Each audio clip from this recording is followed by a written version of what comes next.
Yeah, I need this because it was a headache trying to set this camera up. Oh, hi guys, welcome back to another video. My name is Kay. I am a flight attendant and a traveler. If it's your first time seeing my face, that means that you are new here, and I need you to go ahead and subscribe to follow me along on my journeys. And if you're not new here, welcome back, love. So y'all, today was hectic. So I was trying to decide if I want to film this right now or just wait till in the morning because it was just a lot going on. So hoping that the lighting and the setup and everything looks okay because I worked hard on this one, y'all. Okay, so see how it's getting dark and light? I don't know. I'm not gonna worry about it. I'm just do the video. The lighting be driving me crazy, y'all. I'm like so particular and it's just okay. Anyway, I asked you guys on Instagram to ask me some questions about Breeze or just about being a flight attendant in general. I'll have each question in its own little separate category, so if you did ask a question and you want to just hop over to your particular question, you can just check the chapters down below. It'll show you like which questions are in which section, so that if you don't want to watch the whole thing, but I hope that you want to watch the whole thing. But I'll put the chapters so that way it can be easier to navigate if it's something specific that you are searching for.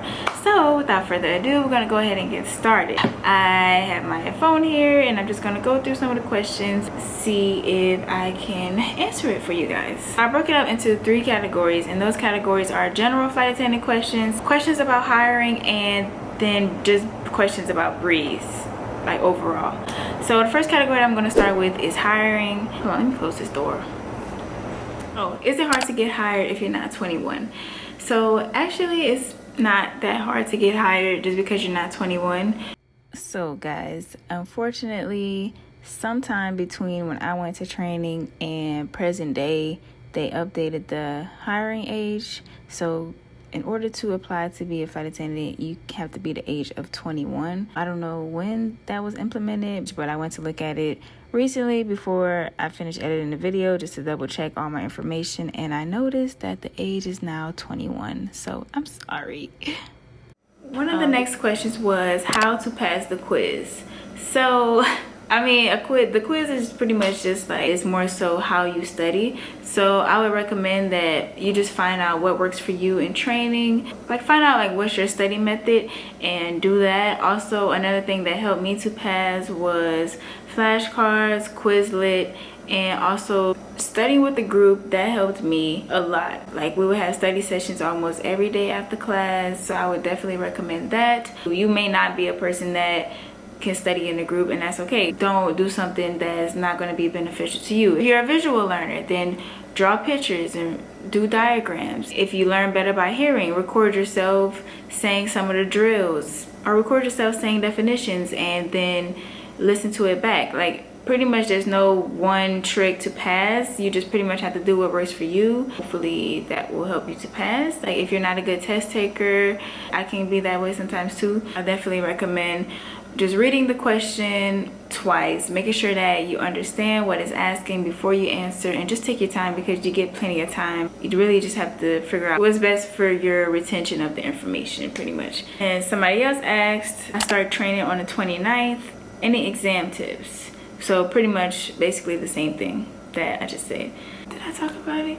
If you watch some of my training videos, I also kind of talk about some of the exams as far as being multiple choice and fill in the blank and that type of stuff. So go ahead and watch those, and then if it's still something that you're not sure with, then just let me know. So this question came from Facebook. It says, was it a difficult process to get a call back for an interview after you applied to be AFA? To get hired in airlines is a lengthy process. It's so many steps to an interview. When I was first starting, the process wasn't really that familiar to me. Like I wasn't used to doing a video interview. So to answer the question, yes, it was difficult to get a call back after I first applied to be a flight attendant because I didn't really have experience with doing the type of interview styles that the airline industry expects you to do. So it took me a lot of practice to get familiar and to get comfortable with the camera, to understand how to articulate myself and how to present in a confident manner, so that way they could see me. And also trying to show your personality through a camera is not that easy. At first I was getting rejected by a lot of airlines that I was applying for, which was like mostly like the bigger airlines. Even though I didn't get it, I still was able to learn from the experience, and I'm glad that I put myself out there to even do it, because it helped me along the line to get hired for SkyWest and for the company that I'm at now. They more so email you and tell you like,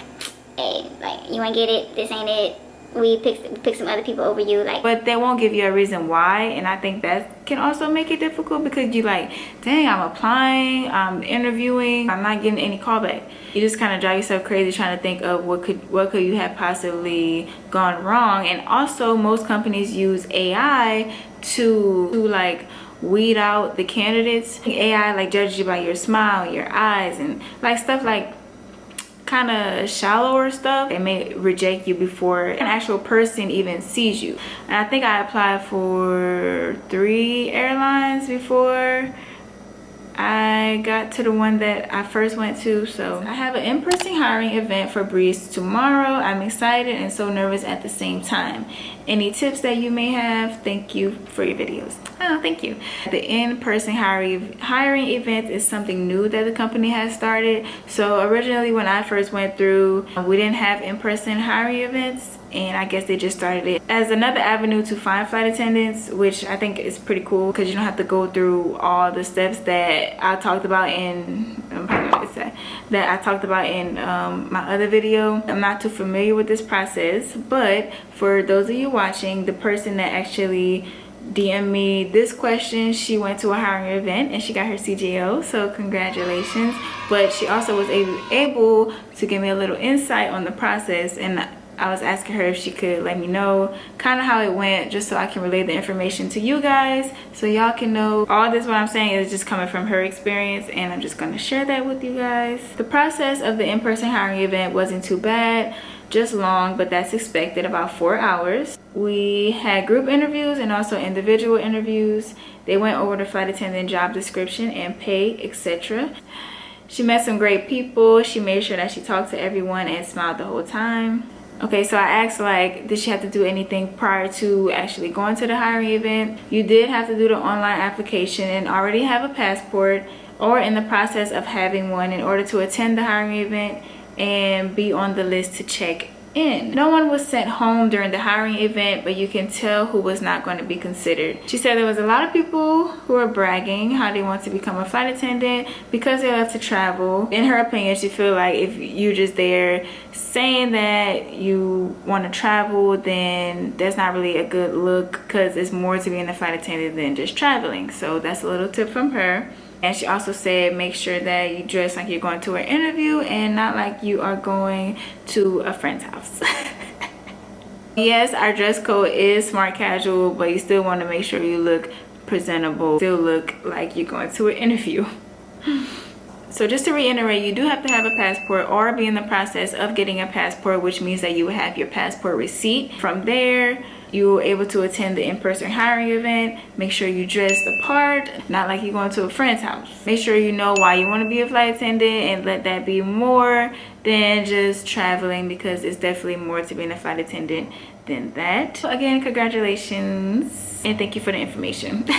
So that's all for the hiring questions that I received. I did get a good bit of questions, so I appreciate you guys, because I think this was going to be a little fun video to make if it wasn't stressing me out. So now I'm going to move on to Breeze specific questions. Some of them were kind of asking the same stuff, so I just kind of narrowed it down to a few questions. Does Breeze provide your suitcase like some other airlines?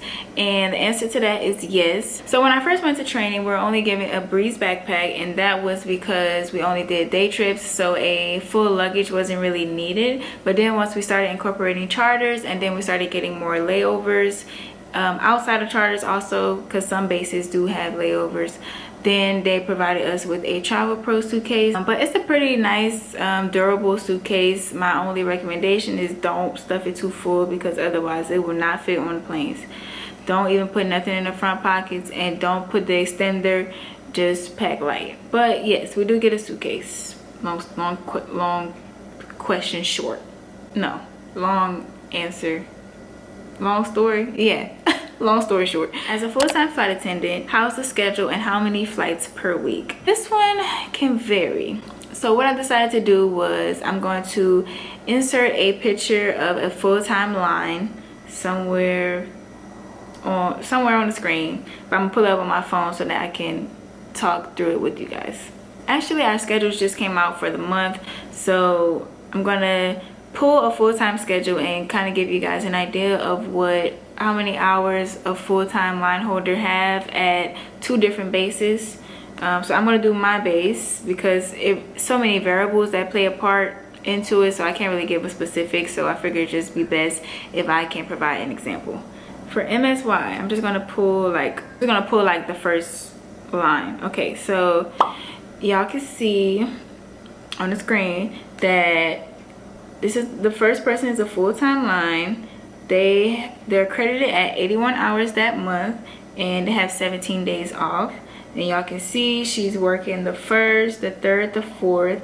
She has the 5th through the 10th off. Then she's working the 11th. She has the 12th and the 13th off. Working the 14th, the 15th. Maybe that's not the best example because she has training. Okay, so this person has 96 hours for the month, and she's off for 18 days. He or she, I'm not sure if it's a he or she. But y'all can see kind of similar first part. She has the 5th and the 6th off, working the 17th. Y'all can see she has about 18 days off. I wanted to pick like one of our busier bases so that you can get an idea of a different base. I'm gonna go with BDL because that's kind of a pretty busy base. Yeah, they're working there. They have 95 hours that month, 14 days off, and then as you can see their schedule, they're working that Wednesday, Thursday, Friday. Oh, well, they have training too. But even with training, they still have 95 hours. Dang, everybody have training at this base. And then we do have some people that have like layovers on their schedule. They going to like Las Vegas for an overnight. This person is going to Las Vegas like the whole month. That's nice. Camera had overheated, so I'm back.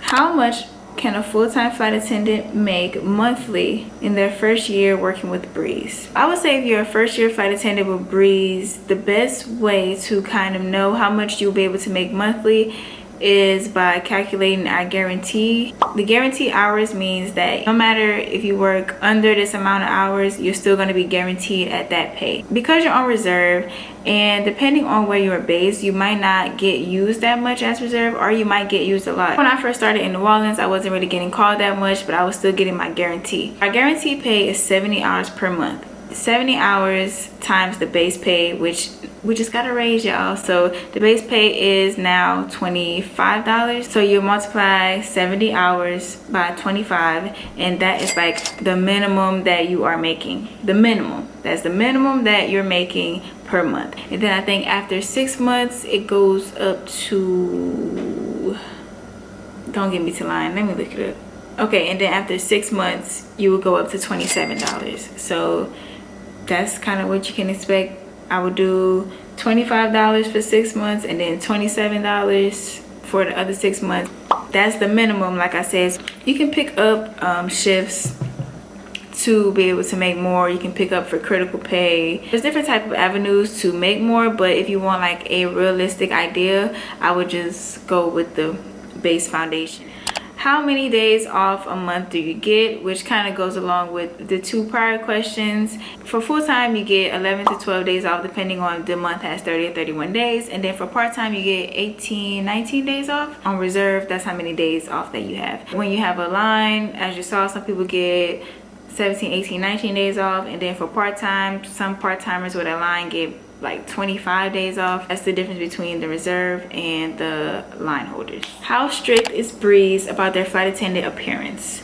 I would say compared to most airlines, we're probably a little more relaxed. We do have standards as far as different parts of your body, like your hair has its own standards, your nails, tattoos. We do have a handbook dedicated just to the uniform and appearance. So if it's something specific that you need to know information on, you can ask me because I don't want to sit here and go through the whole thing. But we have standards on hair, facial hair, makeup, nails, eyewear, watches, jewelry, necklace, bracelets, earrings, and then your uniform. You can't have tattoos on your face, the front of your neck, or your chest. You can have tattoos behind your ear as long as it's not visible to guests. And it's like 1 tattoo per arm and leg. If your tattoos are bigger than that, then you can wear a uniform to cover it, or jewelry, but you can't have like bandages and makeup and stuff. So I would say that we're not that strict. I know airlines that are much stricter. Like I said, if you want to know specifics, you can just comment down below and then I'll tell you the exact policy, or you can just DM me and ask me, because I don't want to go through like each one because we'll be here forever. So along with the flight attendant appearance guidelines, another question was, why doesn't Breeze have a flight attendant uniform like other airlines? I'm used to the dress or a suit and tie. Which is a great question, because when I first started I had the same question because I was used to my skirt and my scarf, you know. But actually when the company was first started, the CEO had the idea that the company would be more techie type company. Flight attendants were like the first face of the company that people were seeing, because we had everything automated, and the idea behind it was that we were more like a tech type company. So that's why we look like we work at Best Buy basically. So we just had like the shirt and the pants. But a little secret is that we are getting new uniforms set to roll out 2024, so I'm super excited for that, and y'all know I'm gonna make a video and show y'all the looks. We are transitioning from just having the pants and the shirt options to something more flight attendant looking.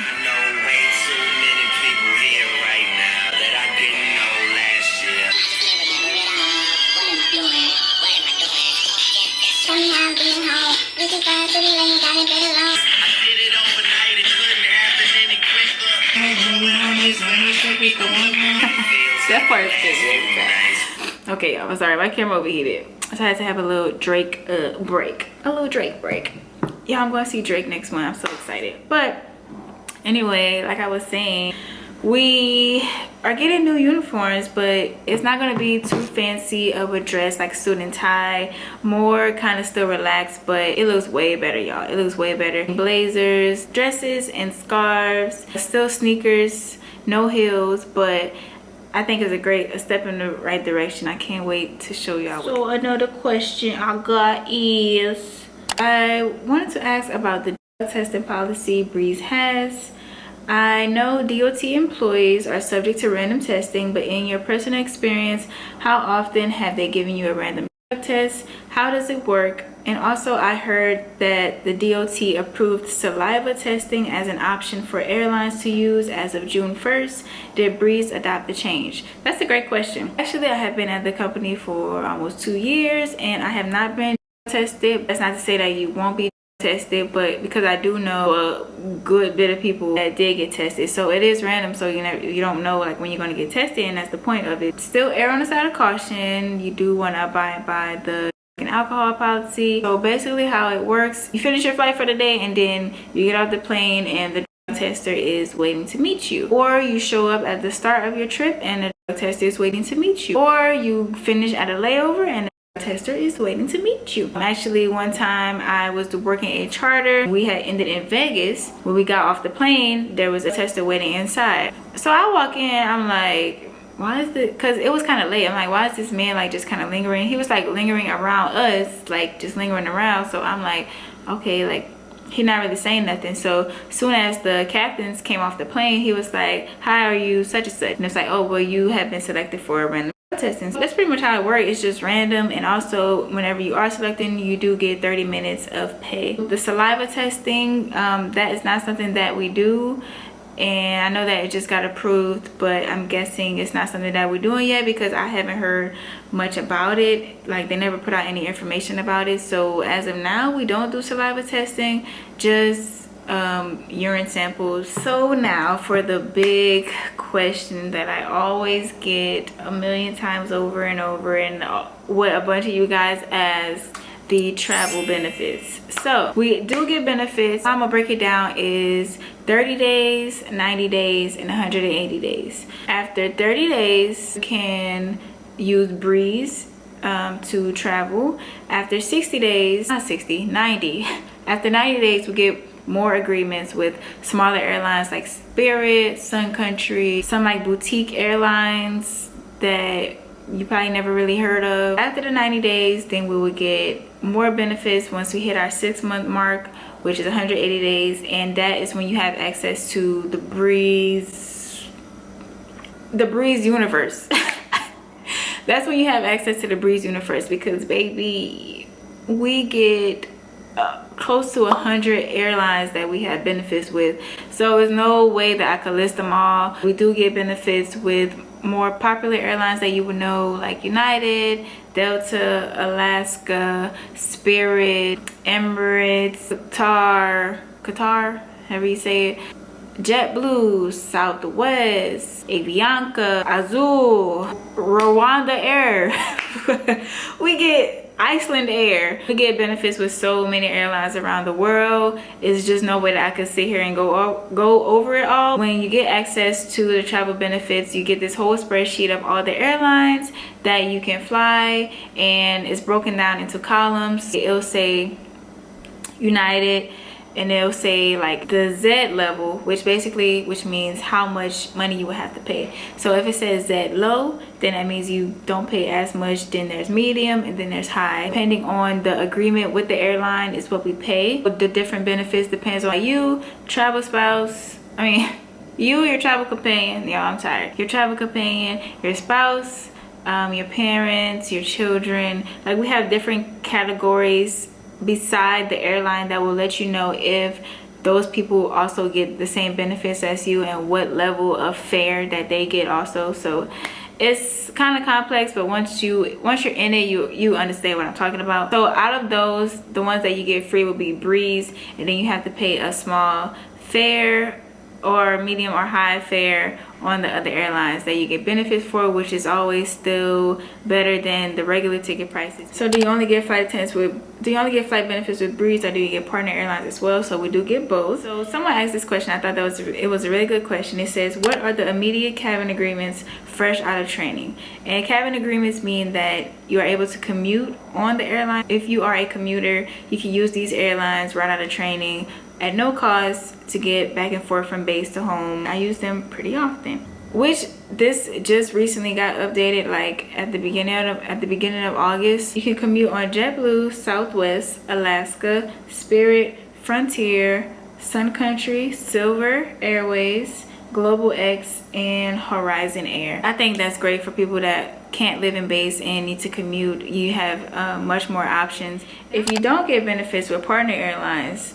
did you have to pay for your ticket to Mexico, London, etc.? I did go to those places, and depends on what airline you use, but you do have to pay for the tickets when you go international. It's just not as expensive as if you were paying for it. I actually got first class from London to Newark, and that was around probably $150 for an 8-hour flight from London. For both ways, actually, I got first class.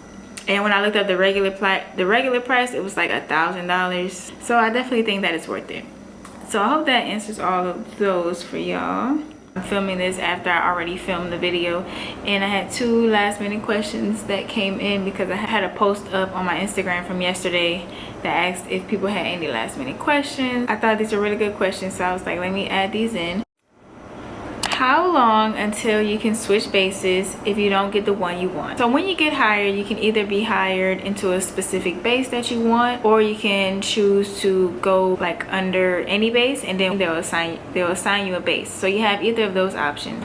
Crew planning, they will open up what we call base bids, and that is when you are allowed to switch bases depending on your seniority and how many vacancies there are in the base. This usually happens, I want to say, once a quarter. Our recent base bid was for September, and then the time that we had one before that was in June. And usually around that time they also open up the status change, like if you want to switch from full-time to part-time, they usually also allow that around that time as well. So I thought that was a really good question.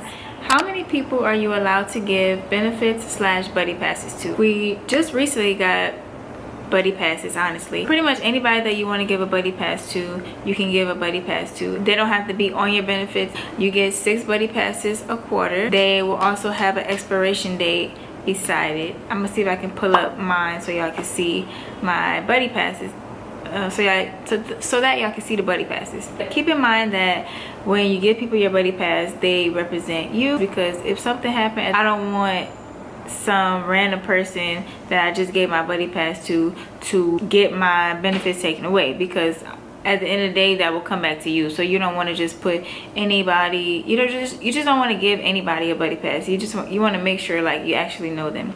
And as far as travel benefits, yourself, your spouse / domestic partner or travel companion, and then parents, independent children can also get benefits. Spouse and domestic partner as one, or a travel companion. You can't have both a spouse and a travel companion. So just wanted to add that in there. So the last category that I'm going to get into is general flight attendant questions, and I kind of wanted to save this one to the end because most of my questions was about Breeze, but just for people that asked a couple questions about just being a flight attendant in general, I did want to answer those also. Is this a job for a mother with small kids? And I thought that was a really good question. Unfortunately, I don't have kids, but I did want to provide this person with a very thorough answer, just so they can make their decision. But what I did was ask one of the flight attendant groups if anyone was a flight attendant with kids and if they could provide some insight. They gave some really good feedback, so I went ahead and summarized it. I pretty much wanted to give the consensus of what everyone was saying. If you are a mother and you have small kids and you're thinking about being a flight attendant, so general consensus was that it's not easy. If you have a village, if you have a support system, if you have good childcare, or if you have a partner or significant other that can really help. They also say that you want to have a plan A, B, and C, because some days you don't make it home because of delays. So you always want to have somebody that can be your go-to. It takes strategy whenever it comes to planning your schedule. You saying, okay, I know that I'm picking these for my schedule, so this day I might need somebody on call that I can call if I can't get the kids. They also said that it helps if you do have kids that are school age and not at home, because they're at school most of the day, somebody is able to watch them. Also, another tip that they gave was to be based where you live, or to live where you're based, or some way have an easy commute. Whatever airline you choose, I will move to that base. What I thought was pretty interesting was that most of them were saying that they actually have more time at home than a mom who works a 9 to 5, because they will have probably around 15 days off a month, so they're able to be more hands-on with their kids. And they also recommended that you look into airlines that offer same-day trips, which basically mean you're flying for the day and then you're back home at night, but you still want to have those contingency plans in place in case something happened and you do get stuck overnight. That's where the plan A, B, and C, living in the city, so that's where that plan A, B, and C would come in, even if you do work airlines that do same-day trips. They highly recommended Allegiant because Allegiant is known for turns, which basically you go out, come back the same day. They also have a lot of base options. So for the person that directly asked this, if you're looking to move somewhere, I would look into maybe Allegiant, and then some of their base options. They have so many base options. Breeze, we also do same-day trips. Somebody also recommended Delta. I'm not sure how true this is, but they said they have 6 days of reserve a month, which that's nothing. I would take all that into consideration. I definitely think it's possible. It's not impossible. People do it all the time. It just would take a lot of planning, and like they said, having a strong support system to back you up. There's also this one comment on the post that I had posted that this one person commented, and I wanted to read it because I thought it was really good what she was saying. She said, I was a single mom with a 4- and 5-year-old when I started with Allegiant. Prior to, I worked 3 jobs to make ends meet. With Allegiant, I was home every night and I had more days off than I ever had before. I took my kids on trips I never would have been able to afford if it wasn't for the benefits. After 8 years, I left for Southwest. It is doable. My oldest is now 18 and headed off to Europe. Best gift I could have ever given her. And I thought that was very inspirational. When I say Allegiant was highly recommended on this post, it was highly recommended. So I would definitely look into that. And like I said, I also recommend Breeze because we also do same day trips as well. And then you did have some people that were saying that it's hard and they had to quit. They wasn't able to do it because they didn't really have help. It was more people saying that it's possible than not. So this brings me to my last final question, which I also thought was a very good question, and that is, what do you think it's like for males as a flight attendant? And I thought this question was pretty interesting. I'm not a male, but come on the last question. As we all know, flight attendant is a very female dominated industry, and you don't really see too many male flight attendants. Well, nowadays you do. I think it's becoming more acceptable to see a male flight attendant because the industry has definitely evolved. If you look way back, the industry was only women. You had to be a certain height, a certain body size. So we have definitely come a long way from then to now. I don't really think that is my place to speak on what I think it's like as a male being a flight attendant because I'm not on the other side. To me, I think that it's equal. Like, I don't really look at them any different, but I can't really speak and say like what the experiences are because I don't really know personally. I figure it would be best to give a perspective of an actual male who is a flight attendant. So I reached out to one of my coworkers and I asked him what was his experience like. What is his experience? Here is his response. What's happening, Tube? It's your boy, man. I've been asked to talk about my experience as a male flight attendant, and I say for the most part, it's been beautiful. I love it. I love my coworkers. I love traveling from city to city, country to country. It's just been a blessing, and not something that I ever saw myself getting into growing up. And when I get to come back to the city and talk to the homies about everything, and seeing their face light up really gives me a lot of joy. Specifically as a straight male flight attendant, there aren't many of us. It can get a little lonely sometimes, I will say that. Situations and things that come up that maybe people can't relate to how you may feel or interpret things. But it's also a situation where I'm uniquely positioned to learn from so many different men and women from all walks of life. Like, it's really a melting pot. Adding their perspectives and experiences has really enriched my own. I do find, like, as a man in a predominantly female industry, like, they look at me like to do certain things. They want to grab the trash from the bag. They looking at me. I'm like, why can't y'all get the trash? But different like leadership roles in terms of addressing certain things with leadership, asking certain difficult questions. But my experience has been a largely positive one. Met so many people from, like I said, all different walks of life. The biggest joy, obviously, is traveling, man, seeing the world. And as a black man, being able to do that and bring those stories back to where I'm from. All in all, as a man in the flight attendant industry, I wouldn't even say that it's a challenge, because it's not a challenge. I get to fly for a living. It's a unique experience. Couldn't recommend it enough to anybody if you're watching this. Also, if you're watching this, subscribe to the TikTok, Lessons Ain't Losses. That's 2 S's at the end of losses, you dig? And I'm on Instagram too, you dig?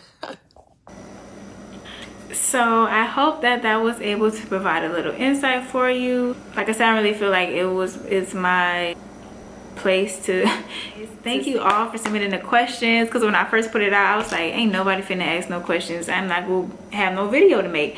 But I appreciate all the questions. It was very good questions. If it's something that sparked another question in you, please feel free to drop it below, and if I get like enough questions, then I'll do a part 2. If not, then I'll just answer directly to you. Like I said, if it's something specific that you want to know as far as policy, you can always inbox me. This was so much fun. Thank you guys for 1,000 subscribers. I believe I said it on a vlog already. I can't remember, but I think this video is probably gonna come out first before the vlog. So I want to say thank you guys so much, so much. My heart is full. In a future video, I'm going to go into more like my YouTube journey and just kind of why it means so much to me. But for now, I just want to say thank you guys for watching, and if you made it to the end, I really truly appreciate it. And if you're not already, go ahead and subscribe down below, and I'll see you in my next video. It's a wrap.